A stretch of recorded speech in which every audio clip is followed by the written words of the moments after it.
The following morning, at training, Adonais was absent.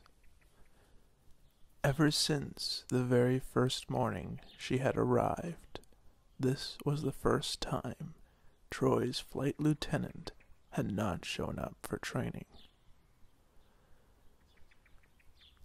None of the riders knew where she was, and her Birdyon was still in his stall. So she had not taken an early morning flight. Troy was displeased, and his lieutenant had let him down. Yet he was not going to cancel the morning's training to go look for her. After talking to the Queen the day before, Troy decided to lead the squadron into the Crystal Valley once more. If there was still no sign of their foe, he would go ahead with the Queen's order and dismantle the troops at the end of the month. As they flew towards the valley, Troy kept looking behind the group to see if Adonais was flying behind them. He had informed the stable hands where they were heading in hope that his lieutenant would catch them sooner or later. Yet, as the squadron flew in close formation while swooping low over the valley, there was no sign of her at all. Everything seemed blissful below them. From the rider's vantage point, high above the ground, the clear waters of the stream wove its way down the valley like a diamond-backed snake, and the thick canopy of trees, with their different shades of green, lay like an emerald carpet upon the landscape. It was indeed a wondrous place. Troy signaled the troop to descend for one final swoop through the valley before returning to the city. He had a heavy heart because he knew that he would need to report his findings to the Queen upon his return. The following month, he would return to just being a tracker, and his riders would return to their fields. Then, suddenly out of nowhere, an arrow whizzed through the air and struck Troy in the leg. He looked down and saw a figure dressed all in black, carrying a bow.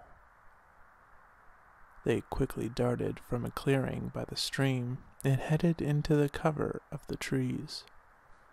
He yelled to his troops to cover him as he swung Leonos around so quickly that his Birdyon let out a surprised cry, as his master directed him downwards at speeds towards the area he had spotted the archer.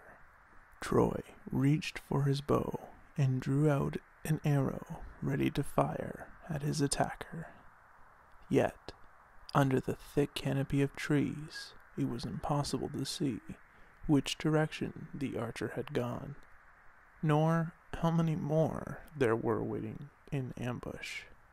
However, with Leonos' sharp eyesight, it didn't take the Birdyon long to spy some movement through the canopy, and with an unexpected swoop to the right, Leonos dropped down through the trees with his large talons outspread beneath his golden body. This action took Troy by surprise, but by the time he realized what had happened, his mount had their prey firmly pinned to the ground. "Cover me. There may be others," Troy yelled up to the riders, as he quickly jumped down from his mount and stood over the hooded person dressed in black.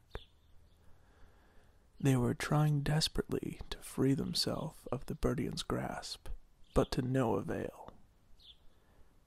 Troy was eager to see who his attacker was. He grappled at their hood and ripped it from their head. As the hood landed on the ground, a shiny, pearly white ball rolled from it and landed next to into a mossy rock. The squadron leader let out a surprised gasp as he looked down at the familiar face looking back at him. Queen Larbella? But how can this be? You stupid fool, came her cutting reply. But now you have seen me. I demand that you get your beast to release me this instant. Of course, Your Highness.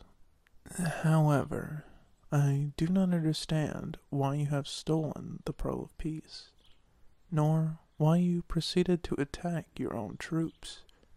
Perhaps you could enlighten me? Troy asked in a surprised voice, as he quickly pulled Leonos away from his capture.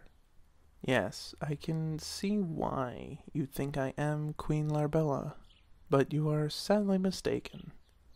I assume you are aware of Calandia law, that there is only to be one heir to the throne. Hence, why only one child is born to the royal couple. Troy nodded in reply, with a very confused look upon his face. My parents did not want to confuse the people of Calandia when I arrived into the world 15 minutes after my sister. I was sent away from the palace on the very day I was born. A courtier took me to live at a small cottage in the far north and cared for me. She raised me as a mere peasant girl, while my sister lived in a grand palace and had everyone at her beck and call. It is Queen Larbella who drove me to steal the Pearl of Peace and create a diversion. As soon as I was old enough to learn of my lineage, my only wish was to return to the city of Calandia. The only way I could do so was to somehow hide my face so that no one could confuse me for my twin sister. I thought if I could wear a face shield, I would be safe to enter the city where I rightfully belong. Adonais? Troy questioned, looking intently into the young woman's eyes. But where are your scars? My real name is Adela. But yes, to you I am known as Adonais. The scars I received as a child were not of a physical nature, but scars of the heart. I led you to believe they were scars of the flesh to protect my identity. So now you know my secret. I assume you will have me thrown into the palace dungeon.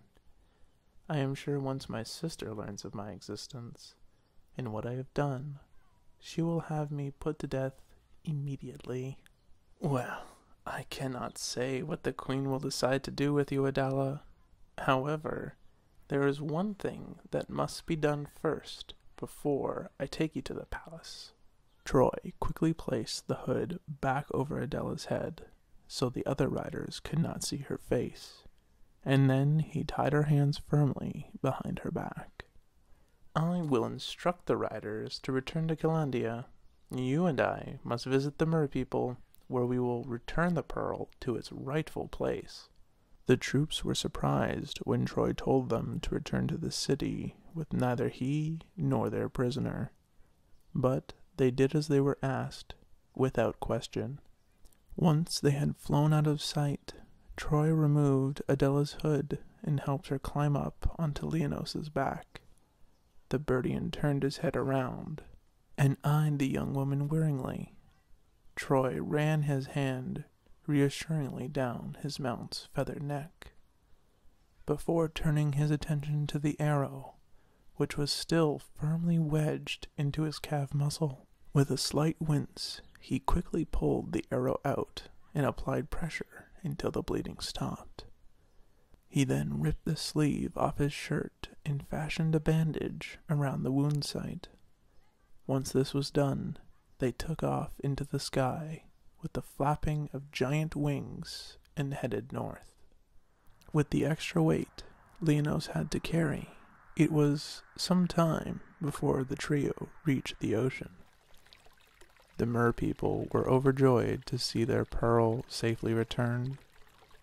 Troy did not relay the story behind its theft.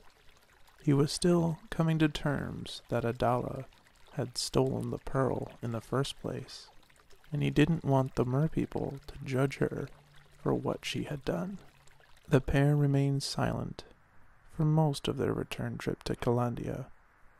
It was not until Troy asked Adela a question while flying back over the Crystal Valley that they spoke again. Adela, why is it that when you fired an arrow at me the first time in the Crystal Valley, you did not hit me? I know you're an excellent archer and could have easily pierced me through the heart that day, but you didn't. It has never been my intention to hurt anyone. The only reason I aimed for your leg today was because I wanted you to believe you were truly being threatened. When I heard last night that the squadron was to be dismantled, I panicked. I felt most aggrieved at hurting you, she said quietly. And what of your injury the first day you arrived in Calandia? Troy asked. How did you obtain it? I plunged an arrow into my own shoulder.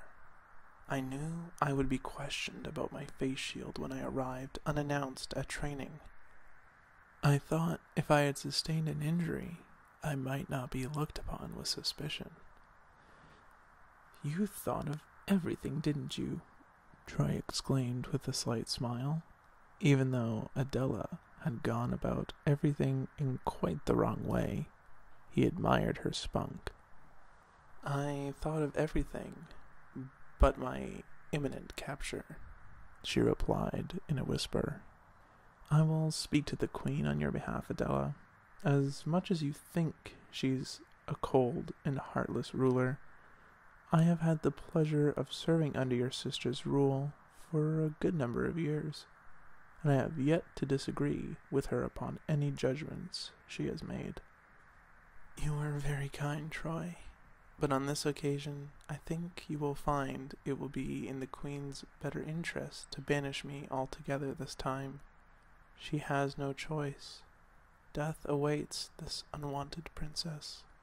They fell silent once more, both lost in their own thoughts, as darkness took hold of the night sky, and all that could be seen ahead was the distant twinkling lights of the city. A number of riders came running forward when Leonos landed in front of the palace gates.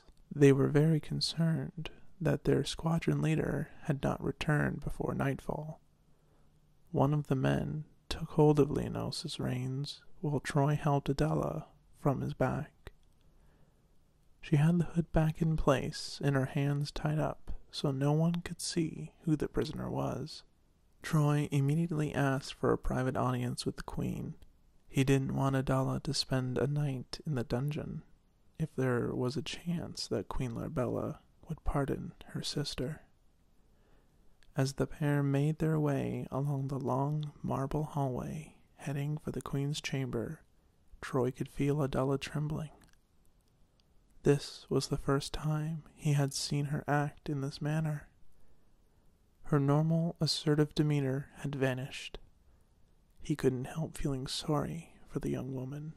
She had been through so much pain because of the royal rulings of Calandia. Now she was to face another one, and there was nothing he could do to prevent it. Or could he? It only took a second, when no one was around, for Troy to quickly dart down the side passage and make for the door he knew led out to the stables. Once they were outside, he ripped the hood from Adela's head and untied her hands quickly. "What are you doing?" she asked in a confused voice. "Giving you a chance of freedom, but you must promise me that you will forget Calandia and find peace in a new country. You are young, talented, and beautiful. I know you are right in what you have said as much as Queen Larbella would want to pardon you, the laws of our land would not allow it. Otherwise, you would never have been sent away in the first place. What parent gives up their child unless they have no other choice? I will not be the one to send you to your death." Adela looked up at Troy with tears in her eyes. She was lost for words. "We must hurry, though," he added hastily. The pair ran to the stables, and Troy went inside to saddle Adela's mount. It didn't take him long to return with the magnificent creature. "I grant you a safe and pleasant journey, wherever your Birdyon may take you. Take good care of yourself, Adela. May you find forgiveness for those who have wronged you, and move forward with a clear conscience and peaceful mind." Thank you for your kindness, Troy. I shall never forget you," she replied as she leapt into the saddle. Then, with a slight nudge of her heel into the Birdyon's side, they rose into the air and made off at speed, heading south. Troy stood there, watching on until they disappeared into the darkness. He didn't know what he would say to the Queen about their prisoner's untimely escape, but he knew he would never tell her she had a twin sister. That secret he would keep close to his heart. He did know one thing, though. When the time was right, he would fly south, because a piece of his heart had just flown off in that direction. I would like to take this time to thank Joy McNeil, also known as ASMR Duck, for writing this story for me. If you would like to check out her other works, please feel free to check out her channel below. I have left a link in the description.